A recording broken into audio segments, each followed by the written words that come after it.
My name is Michael Linklater and I'm from Thunderchild First Nation. My given name is White Wolf.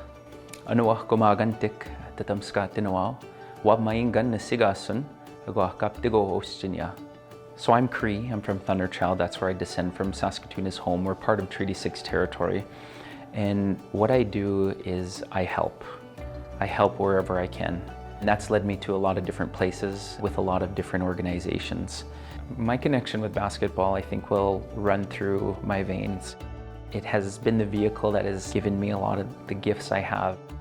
In post-secondary, I was playing for the University of Saskatchewan Husky men's basketball team, and being team captain, I was very fortunate to help lead our team to the first ever conference championship and national championship in school history.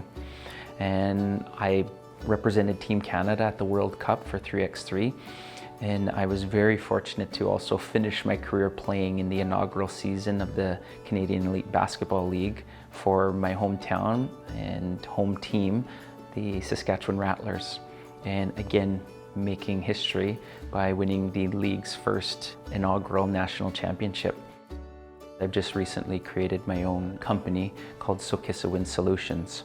So what we do is we help non-Indigenous organizations, businesses, companies come up with a strategic plan on how they want to answer calls to action. I think the want or the need for me learning how to help and wanting help started when I was young.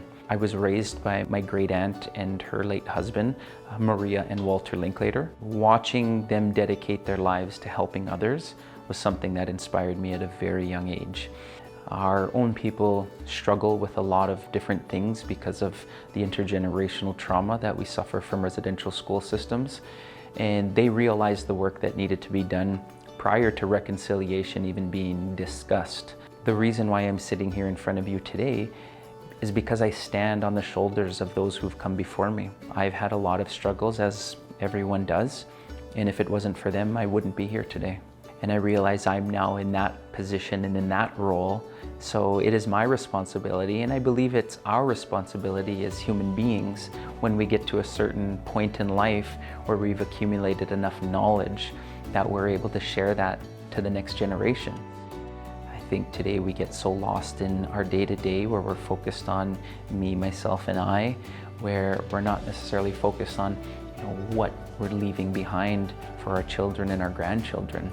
I still run a lot of basketball camps, and I love working with youth when it comes specifically to basketball because I have all this knowledge. It needs to go somewhere, so it needs to be given back, which is also a fundamental teaching of our culture and spirituality.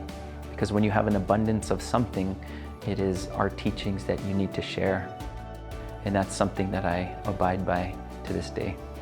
In closing, to share with the Humber graduates, I want to congratulate all of them and wish them well on their future endeavors. You are, for now, done your schooling, and you may continue, some of you, but it is so important to recognize that learning is a lifelong journey, and it doesn't just happen in the classroom. Because historically, our classroom was out in everyday life. It was out in nature. So I encourage you to continue learning, but look to those calls to action through the Truth and Reconciliation Commission. And if you can, in your industry, please answer some of those calls.